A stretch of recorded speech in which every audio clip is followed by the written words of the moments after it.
Welcome to the Early Education Conversation, where we discuss the transformative power of early learning with thought leaders, educators, and community members.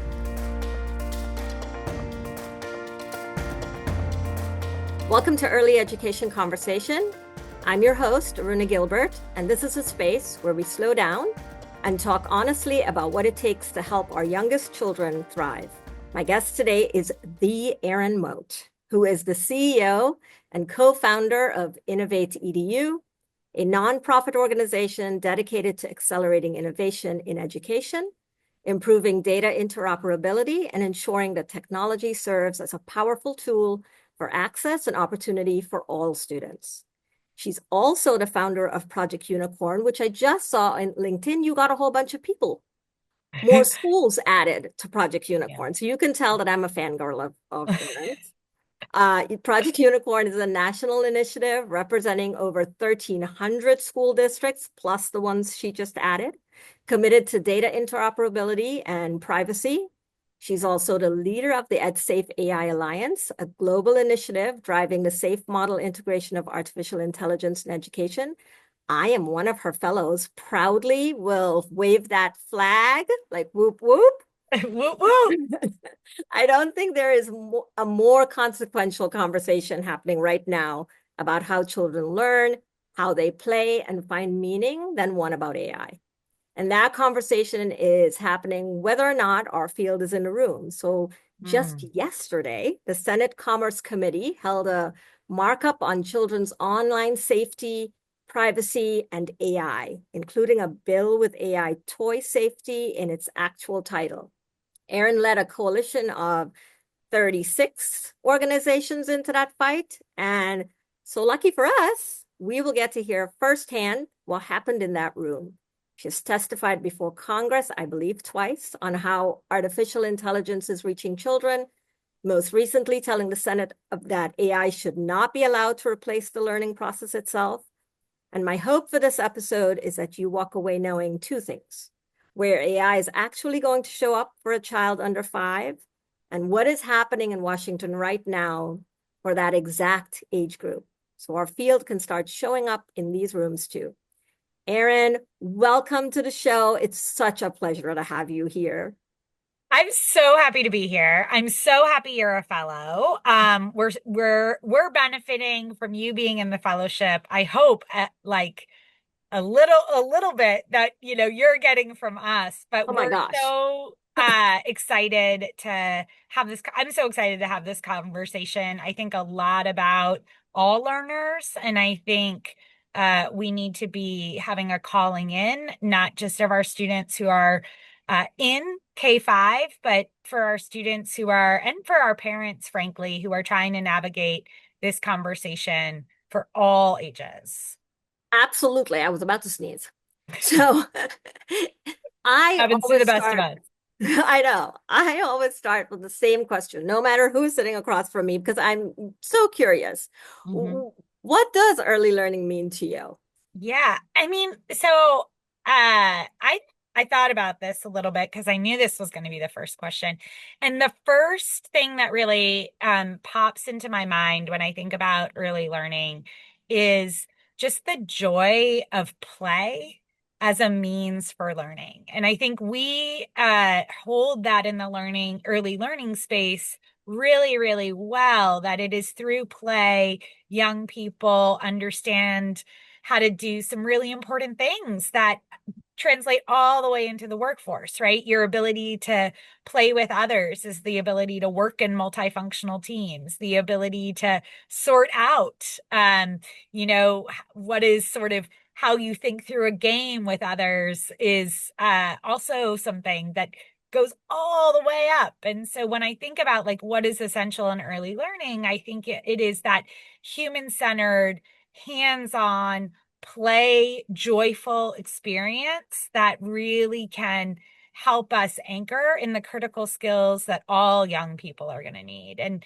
that's not to say that like early literacy isn't important or early, maths isn't important. All those core skills are really important. But the thing that I just think about is how do we think about play-centered experiences, hands-on experiences when I think about early learning? Absolutely. Spoken like a true mom, right? So, for those of you out there who don't know how I met Erin, so I applied for Erin's fellowship with much trepidation, right? Because I saw all of the K-12 stuff and I'm like, there's no way I'm going to be able to do this, but I'm going to do it anyway. So I did it anyway, and there comes this email. I send off my application in the dead of night, and there comes this email, like a return email from Erin, and it says something along the lines of, I'm probably not going to answer your email because right now I'm with my kids playing, baking cookies, and doing all the Christmas stuff. And I thought, oh my gosh, here's a woman after my own heart. Like, I get it. I totally get that. And I love that I actually saved that response and I was going to put it on mine on Christmas time again because it was just so perfect. Oh, well, I think I'll just say, like, people always are like, I follow your out of office almost as much as I follow your LinkedIn, which I so appreciate that. But I think one of the reasons I do that, frankly, is because I'm a woman leader in this space. I know that. And I'm a mom. And those are very important parts of my identity. And I think we have to create space where it's okay to be both. And I think Yeah. a lot of times the world gives messages to women that you have to hide that part of your identity, or you have to not acknowledge the sort of full scope and scale of everything you're balancing. And I think vulnerability is a superpower. And so Yeah. I believe that we have to like model and create space Mhm. for those types of authentic conversations about the choices we're making, and also let people know like what are your priorities and who you are as a whole self. Yeah, is that so? You're talking about that, and what comes up for me is that why you thought of the Women in AI Fellowship? Mm. I don't want to like so woe is me type of thing, but I've been in a woman in tech policy for 20 years, and it has been it's hard to be a woman in technology in a male dominated field where nobody will like ask the person next to you how are your kids doing if they're a man, but it's the first question out of their mouth when it's a woman. And so I think it's really incumbent that as I lead that and sort of climb up the career ladder, that instead of, I think sometimes that sometimes happens, people kick as they climb. I believe you have to reach down. And I think in spaces where you have the opportunity to connect with others who can authentically share your experience, build your network, and sort of have shared identity, that it's really, really important. And I'll just say, like, we need to be intentional about creating those spaces for everyone, um, of many different types of identities and of shared values, of shared identity, of different identities, so that people can connect with folks who are different from them. And so I think it's really important to create space. And the Women in AI Fellowship is really important to me because, as I in the sort of as AI was breaking through in mainstream media, there was a very well-known publication, the Time 100. And the first time they published the Time 100 in AI, there was not a single woman listed in their Time 100. Not a single woman. Not Fei Fei Li, not Timu, not one. And that is ridiculous because there are incredible female leaders in technology, female leaders in AI. Yeah, I've certainly been on the other end of, your generosity of just Hmm, providing everything and bringing that forward. And that's certainly so kind. I've really benefited from that because I am very new in this area and very new to all the things I think about in early learning, from adaptive learning to AI, to how it shows up in not only in classrooms, but in homes and in dining rooms across, our county. So it's something that's really new for me. So I'll jump into, speaking of women and places women sometimes don't show up, and that's Congress. And so Yeah. you have testified before Congress, I think at least twice now. Yep. And my question to you would be, who invited you each time to that space, and what does that tell you about where this issue sits politically? Yeah, thanks. That's a great question. I mean, I've testified before both the House and the Senate, and it's an incredible honor to do so. It's also an incredible amount of work, just because you have to both like prepare your testimony, but also I always, when I testify before any government, prepare pretty robust written testimony because I think it's really important. When you only have 5 minutes to be able to say the things that people are going to hear and speak about and want to and speak to, but then you need to back that up with evidence and research, and calling in others' work. And so I'll just say that there's so many fellow people in this space whose work that I really built upon and echoed in my testimony both times on AI, and I want to recognize all their incredible work. So the first time in the House, I was invited by Bobby Scott to testify, and he's the Democratic leader of the committee, and just a real supporter of, I think, the things that I really care about when we're talking about AI and AI use, which is about safety and access and opportunity, ensuring that we don't have a double digital divide. And I think, that conversation, I think, was almost 2 years ago at this point. And it's just really interesting. Also, how much in that hearing, the tone and tenor, I think, in the House, which is traditionally a little bit more adversarial than the Senate, became largely bipartisan at the end, with the chair and others, engaging and asking me questions. And oftentimes that doesn't happen in a House hearing. There's sort of the Democratic witness, and then there's other witnesses are brought by the majority party. And so it's sort of like the Dems ask their witness and the Republicans ask their witnesses, and nobody crosses the line. And so that was both a welcome development, but also, I think, reflective of how much folks want to learn about the topic of AI in a bipartisan way. And then, my most recent testimony was before the Senate, and I was invited by Senator Blunt Rochester and Senator Tuberville together, which is also a pretty unusual thing to have happen, to have a witness that is agreed upon by both folks. And I think that just goes to show like the very strong bipartisan relationships that EdSafe AI and I and InnovateEDU have built over 20 years. I believe it's possible, even in a time like today where we see a lot of partisan politics, to have a calling in that finds places of consensus, that finds places where folks are ready to agree.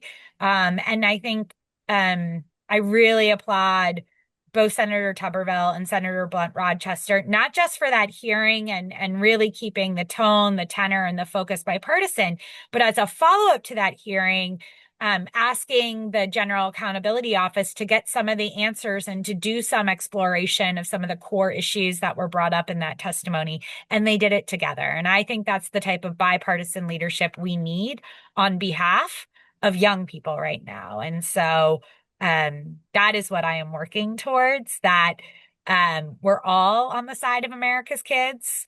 And that's a place that we can find consensus and agreement and forward momentum. That's incredible. The whole thing that you talked about, I mean, obviously the bipartisan piece is tremendous, but the thing that I keep Right, and I guess I'm stuck on is you said 5 minutes. And I'm like, what did you do? How did you come up with what you wanted them to understand in 5 minutes? And what was A lot of that thing? Yeah, I mean, just a lot of practice, I will be honest with you. And I think I went 5 minutes and 40 seconds in the spirit of radical accountability. But I mean, I think part of it is like both like how do you not just speak, but how do you speak to be heard? And for me, um, I think there are things that we need our elected officials to know. And like there are currently no long-term causal studies about AI in K-12 education, and the government has an important and powerful role to play there in terms of research and development. And so, I wish I could have 15 minutes, but one of the things about only having five is it gives you the ability to really think about what are the most important things that I can say. And also, I, again, really try to look for things in that spoken testimony where folks can see and find agreement together. And I think if you go back and watch that Senate hearing, um, I think I fielded the most questions from both sides of the aisle. And part of that is because, I think, again, trying to help them discover points of agreement and consensus when sometimes they might not have the opportunity or the space to have those conversations. Yeah, I didn't get to watch it, but I did read the transcript. And one of the things that struck me about the transcript, Mm, I thought was as I was reading it, when we were in the fellowship and just reading your posts and reading other people's posts on LinkedIn, what struck me was the way you were able to coalesce so many different opinions in one area.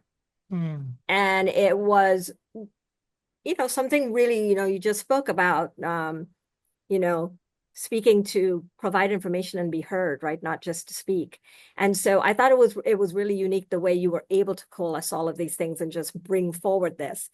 One of the things I would say is that, I did think about, are there people who disagree with Erin Mote? And I'm not saying like people who just disagree to disagree. I'm talking about people who genuinely care about children, but just land somewhere different than you do. Yeah, I mean, I think there are folks who have substantive policy disagreements with me on parts of the agenda. So I think, and they're partners and allies of ours sometimes. And so but that's healthy actually. And I think like I find that to be um actually sometimes some of the most engaging conversations that I am in is when I'm actually able to engage in dialogue and discourse with folks and understand their point of view, and I genuinely do try to listen in a way that like you know um is like open to being persuaded. So I'll give you a really good example. We just put a letter out with 36 organizations, including both national unions, the American Federation of Teachers and the National Education Association, calling for four really important things when it comes to what the future of any AI and kids privacy legislation goes. And there are sort of like three really broadly agreeable points. And then there was a fourth one where, I think if I would have sort of said, it's okay, I won't do that one, we could have had 200 organizations. And I'll name it specifically. I believe we need to have some means and methods to create privacy preserving age verification in this country. And part of that is because I do global work. And so there are some really good examples of countries or international institutions who have been successful in doing this, like the European Commission, who's rolling an age verification platform in 3 countries right now as a white label. And what I'll say is it's not perfect, it's only about 60%, but for me, we can't just like ask parents to be on top of every single app, every single tool. Like that feels like impossible for me. And I'm militant about tech and my kids. And I just think it's very challenging if we're not building the infrastructure that supports the policy. And so there, folks have concerns about age verification because of privacy and security and surveillance. And I hear those concerns, but I believe that we have a technological solution to deal with that called zero knowledge proofs. And I won't go into that. It's very technical, but it essentially doesn't preserve or hold the information or any sort of identity documentation. I think things like app accountability at the App Store level is another way to handle this, where you verify once the age of the account, and then at the app level, enforcement happens. That's a place where people disagree with me. They believe age verification can lead to privacy concerns, security concerns, so on and so forth.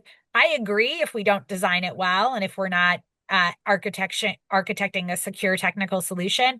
I also think that it is entirely possible to architect a secure technical solution. And if we demand that a tech company finds a way to build privacy preserving technology in order to be available to kids 16 and under, they're going to figure it out. And you're talking about age verification, and I'm thinking back, when I think of those conversations you have at the hearing, and I Yeah. think everywhere else, we're talking about K-12, Yeah. and most people think AI is a teenager in some dark room with a laptop, Yeah. and for our audience, we are that before kindergarten space. I think it's really such an important topic for before 5 as well. Yeah. So what do you think this actually looks like when you're thinking about a 3 and a 4-year-old? Well, first, I mean, I think you mentioned this in the opening. I think the where we're seeing AI in some of the early grades is in AI toys. And I think like this is a place that's not necessarily happening at the same way it's happening in classrooms and through uh, classroom technology or, like Chat GPT, which is not the only kind of AI. There's 17 different types of AI, but we're seeing the development of a whole suite of AI enabled toys or AI enabled tools that are targeted at young people. And I think, while I think there's always a difference in what's developmentally appropriate, 0 to 5 versus, 5 to 15 and 15 to 25, the idea that these tools are safe, that they are evidence-based, and that they are developmentally appropriate is sort of a non-negotiable no matter what age. And I think there's certain things that are just really important for us to be thinking about, like how is AI fostering communication and relational bonds? And a lot of the things that are out there right now in the toys market are using AI to try to form relational bonds with a child, like an AI enabled teddy bear. That is not a good idea. And our partners at Common Sense Media have really developed a landmark report around the dangers of AI toys. I would just, urge all of your listeners to go give it a read. And they were big proponents of the study bill that has moved forward in Congress. And there's a lot we don't know about AI toys, but I think we need to be very, very weary of something that promotes a relationship that sort of distances a child from a caregiver, a child from an educator, a child from a relational bond, and tries to form a relationship with a young person in any way. That's not what technology should be doing. Yeah, Um, absolutely. I mean, I think that's what the relationship is so important for us. And it's we're the thinking center of about all learning. learning, Yeah, right? center of all learning. Absolutely. Yeah, And you were talking about the AI, toys, and I think it was last Christmas. there was that report that those researchers put out about the teddy bear, right? That Yeah. spoke about sexual topics, Yeah. talked about where you can find a knife in the home, the whole nine, Yeah. right? And Yeah. tell me a little bit, what does that tell you about how these products actually reach children? Because I think parents may not understand how that reach happens.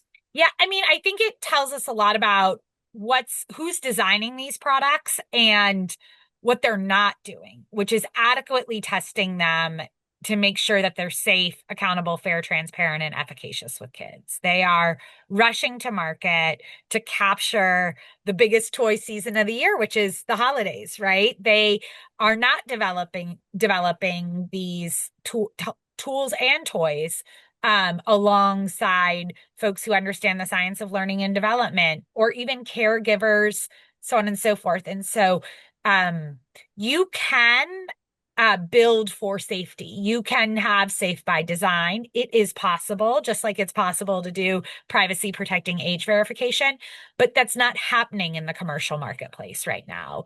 We're seeing a rush to add AI to Barbie and to Star Wars and Lego toys and that type of thing. And so, both because that's what the market is rewarding, and also like the investor market, but also because I think there are a lot of parents who want to buy their kid the newest, coolest thing, right?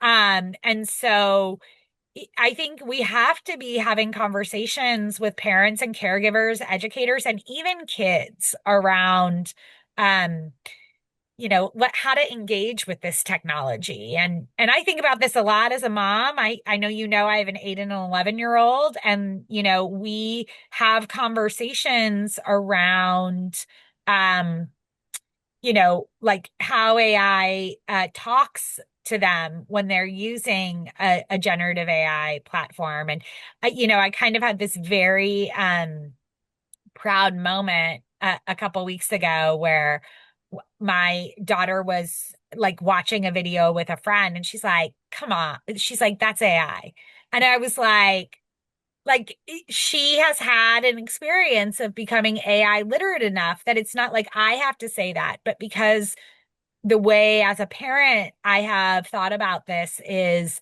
I need to make sure my kids can be critical consumers of this technology, that I'm not always going to be there. And so I need to equip them with the skills to like interrogate it themselves. And so I sort of had this like proud mom moment. And so what I tell my kids about AI is it's like a really convincing adult that is sometimes going to lie to you. Mm. That's a really good description. Yeah, because it lies to you all the time. And so, Absolutely. you can do lots of things with that. Like, and it like animates kids in like a way that is like so interesting because like fairness is like a thing for all children. Like, how many of us have heard a young person say, "That's not fair"? Mhm. And then you want to be like, "Life's not fair." But like fairness, lying, trust, transparency, all that is something that like really captures kids and captures like how they think about the world as like a sort of just Yeah. not just Mhm. frame that feels almost universal. And so uh my kids like to discover when AI is lying to them, which I like think is an amazing thing. I mean, you think about it, the largest movie in the movie theater right now is Superman, right? Yeah, So when you think exactly. about justice and all of those things, that's what Yeah, kids are like honed in on. So of course, honed in on right? it. Yeah, Right. honed in on it. And So I was thinking about you're talking about, parental responsibility, yeah. but also the responsibility of the builder of these tools, right? Yes. And if we talk about when you were in Washington this week, there was a bill that had already passed the House without an enforceable duty of care. And so for Yeah. most of my listeners have never really heard that phrase Mm. outside of a courtroom. And Hmm. so tell us, Erin, what is duty of care and what would it actually mean for the company, for instance, who made that teddy bear Yeah. if it had been in place? Yeah, so duty of care is a legal term. That's the first like thing I will say. So like the fact that maybe some of your listeners haven't heard it before, that's okay. And the fact that it like they think, oh, that sounds like a very legal term, it is. But duty of care essentially means that a company has a responsibility to, in the design, and even in the use or the imagined use, um, to adhere to a standard of what is like reasonable care to avoid an act or an omission that could foreseeably harm others. And that's like really important that like it's not like an accident. It's not like a misuse of something. This is like knowing that the way you're designing it could harm someone else. And this is like duty of care is the sort of underpinning of most like personal injury or commercial injury laws in our country. Again, it's a legal term. And so what it means is basically like, could a reasonable person, so not some like extreme view, have predicted that what this design will do might cause harm to someone else? Um, is there a connection between the parties, right? So is it a builder, like this is going to be a consumer behavior, and like should you or would you have done something reasonably different? And so it basically means you need to like act in good faith. You need to make informed decisions by reviewing the information and consulting next experts, and you need to provide what's considered diligent oversight. And so when we're talking about that toy bear, you got to test that bear that it's not going to tell a kid how to start a fire or have a knife. You got to like use model instructions in AI, which is how a model takes the training data and then delivers the information. Um, you got to write the model instructions to if a kid says I'm gonna commit suicide or says I'm thinking about harming myself, you got to route that kid to a human. You've got to if there's sort of like a young person is displaying concerning behavior, you have a duty of care to design to put that person in a reasonable circumstance of care. And so this is not an unreasonable standard. I frankly think like we expect from car makers, we expect from drug makers, we expect from people who make our food. So like all of them have a duty of care. And so why would we not expect tech companies to have a Yeah. duty of care for young people? And Uh, so How do you, is it, I'm questioning how you align the duty of care piece that you just talked about and the SAFE model of how you determine what's safe for children. And I know the SAFE model is the K-12 world. And so I'll let you into a little secret because, I have a capstone coming up with you, Erin. And I've decided to do safe before 5. I love that. That'll be amazing. So when Our you think about fellows that, have the best ideas. I'm going to be honest. I learned so much from y'all. I was thinking about it and I'm like, hey, they're only talking about K-12. My little ones Yeah. need safe as well, right? So Yeah. I'm thinking safe before 5. But Yeah. how does that safe model line up with what you just talked about with the duty part? Yeah. So like so safety, there's a reason that the EdSafe framework starts with safety, which is like table stakes for us. It's like you have to have privacy and security and protect the data in AI. And then that second pillar is really important. It's about accountability, right? It's about like who is accountable for the design of this tool. And that is that is what duty of care is. It's saying that you are accountable for what you are doing and how a reasonable belief that what you're doing is in the best interest of young people. And then I think there's like this other piece of the safe framework around fairness and transparency that we have to be like really mindful of here. One of the things I increasingly hear from AI companies, and I'm not going to call out anyone in particular, any specific executive, but I've heard it from many CEOs of big AI frontier models. They will sit and tell policymakers and they will tell other people that they actually don't know how the AI works or how the AI makes decisions. And AI is not a black box. It is designed by people with model instructions and training data. And if we don't have explainability around how this technology is working, we have a problem.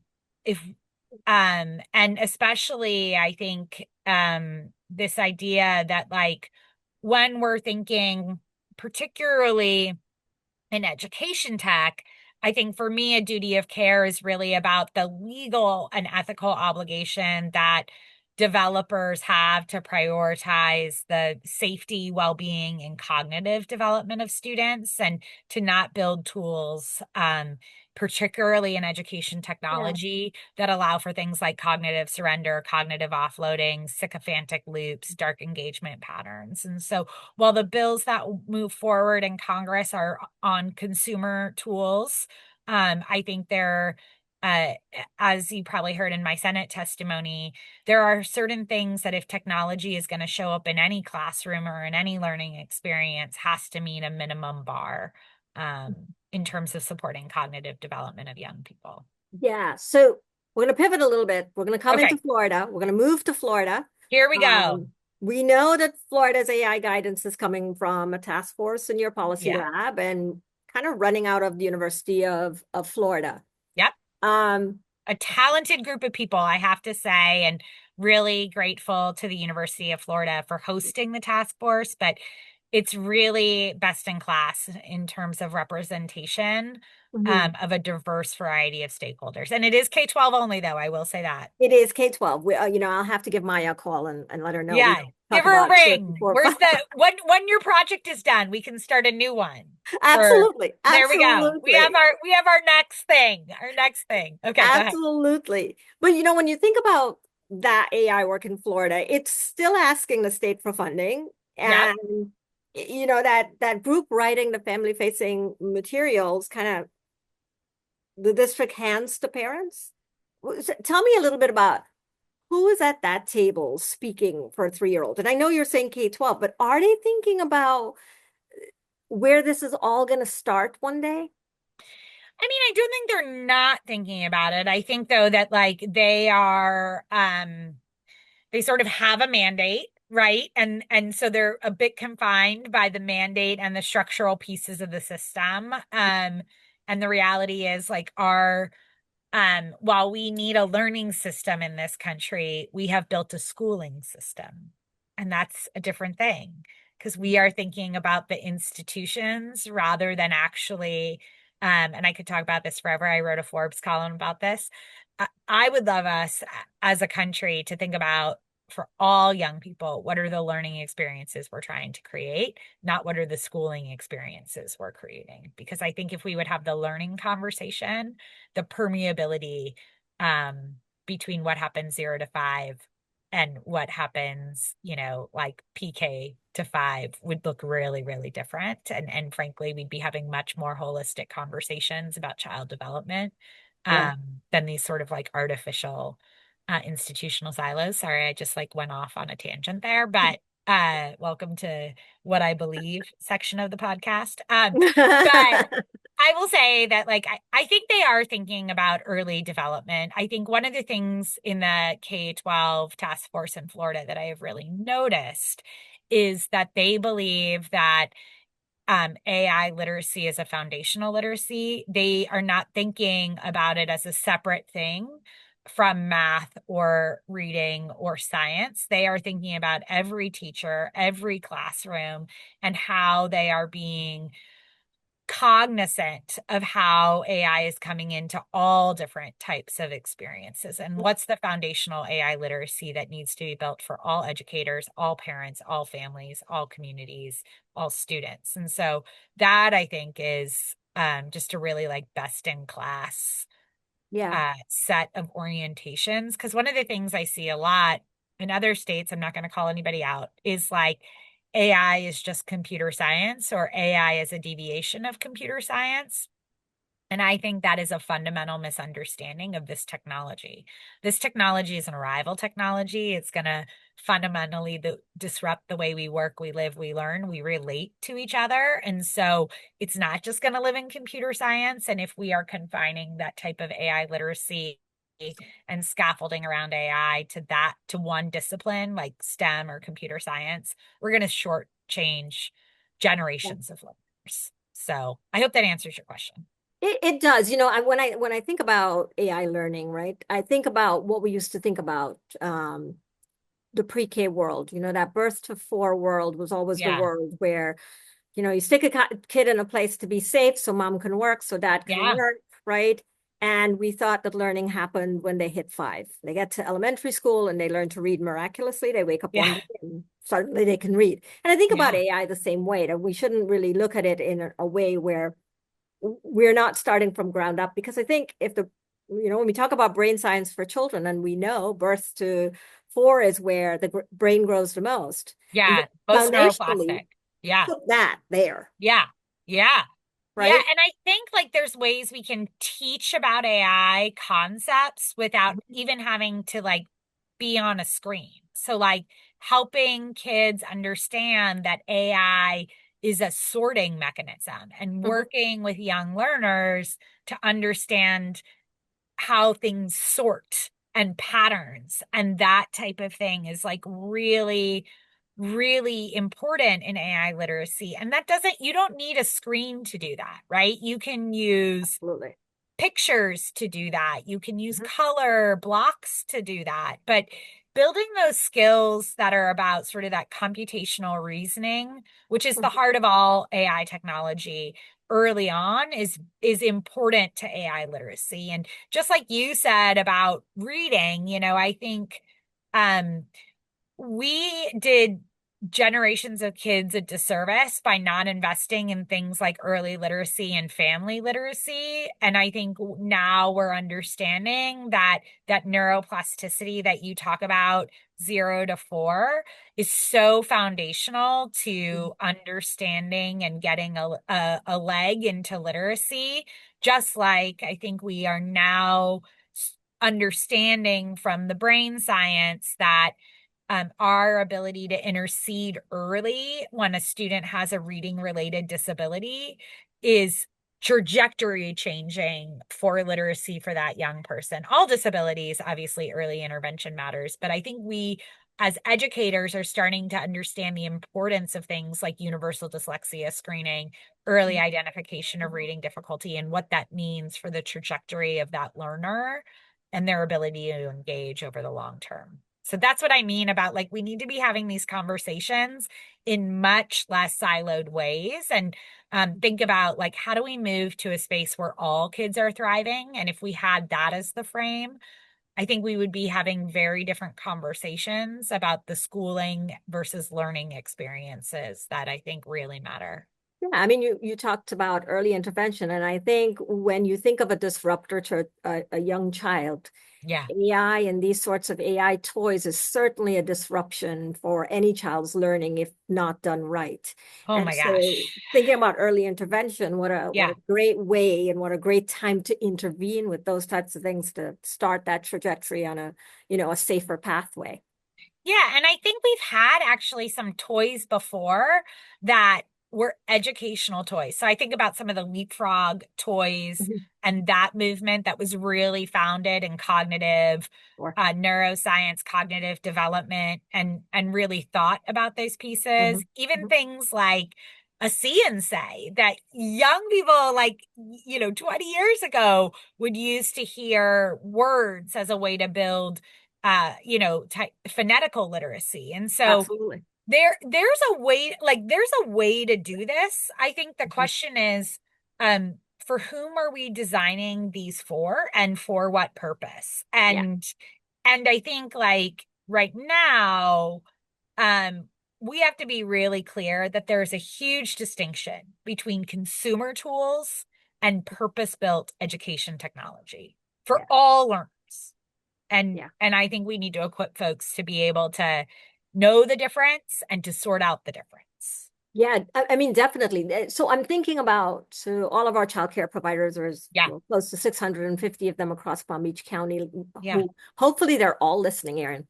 But if they're listening to this episode Yeah. and tomorrow morning a parent is, going to ask them whether an AI toy she saw online is right for her child or not, what Yeah. does this provider say or teacher say to that parent?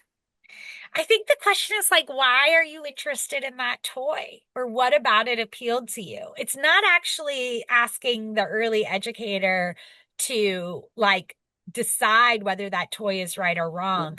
But I think the question we have to ask is why that parent wants to buy that toy. And I think it's a huge sign of trust that the parent is asking the educator. And I'll also say that like it's impossible for the educator to know everything that's out in the world. And so I would anchor that conversation and like, well, tell me why you're interested in it. And that might actually spur a much deeper, more meaningful relational conversation with that parent. And certainly like if a parent says, well, I want, you know, my child to have a friend, red flag for that early educator, that that parent is feeling like that child is feeling isolated and alone, and like we got to do something other than like substitute a robot for a young person's friend. Yeah. So we're coming to our last question, and I can't Yeah. believe it because I can sit here and talk to you all day. Oh, you're so sweet. But what do you think is the biggest blind spot in AI policy right now, especially when it comes to our under five kids? Yeah. And then secondary to that, who do you think should be the one making that case? Well, I do want to call out NAEYC, I think, who's thinking about this work. And I think ISTE is also thinking about this work. And I think there are some early education organizations who are in the discernment right now about what that looks like. But I will say that, and this isn't going to be comforting, so I'm so sorry to end on a sort of, it's not doomer, but it's sort Yeah. of just a reality check. I think the way we're thinking about AI policy in kids right now is through the institution of school. I don't think we're having the hard conversations around kids and consumer platforms in quite the same way we need to be having them. And it scares me a little bit because it reminds me of social media and us just deciding that, like, why don't we just ban AI and then we don't have to deal with it in schools? And the reality is like that's not working for Australia, and it's not going to work for us, and it certainly didn't work when it came to social media. And so I think in this 0-5 space, I don't think people are having the conversation about how to have policy that's supportive of young people. And certainly this is the toys bill, I think, is like one of the very first places where folks are acknowledging that through consumer channels, we might need to understand more about the application of this technology to the very youngest set of folks in our society. And the sad thing is, if we think about AI policy as just being confined to the institution, the reality is that like 0-5 might be continued to be left out of the conversation. Oh, well, that's sad, Erin. We need I to change know. I that. And told if you it was anybody can gonna, change it, it's you. I know, but like I wanted to just like, well, you're gonna do the project on 0-5 safe, so then we'll have a framework to walk forward with. But I do think like the early education space, I think it's incumbent to come together like, EdSafe has done in K-12, and EdSafe would be happy to work with y'all in that space. But I I think am like, happy to start it with you. yeah, I think this is a space where like the conversation isn't actually robust. And that's a shame, because I think, as we've talked about in this conversation, a child doesn't just arrive in pre-K or kindergarten just as like a blob with nothing poured into them. And in fact, we know that those early years are often can be deterministic on the trajectory of a young person. And so Absolutely. we are we have a lot of work to do here. And policymakers will abdicate responsibility here if somebody's not holding them accountable. Oh, I agree. I agree. I wonder if the difficulty is how do you kind of navigate 650 private childcare centers versus a school district owned by a county. Yeah. You know, I think Yeah. there's a lot of nuances there to kind of work through. So, but certainly worth the fight, I think.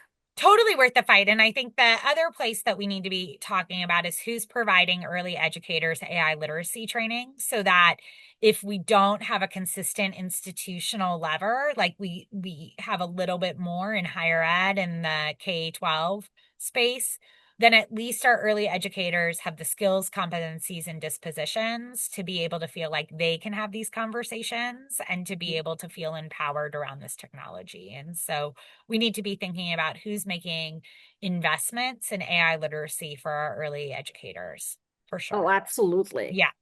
Erin, this has been like an amazing conversation. Thank you so much for Oh, this. it's been so fun.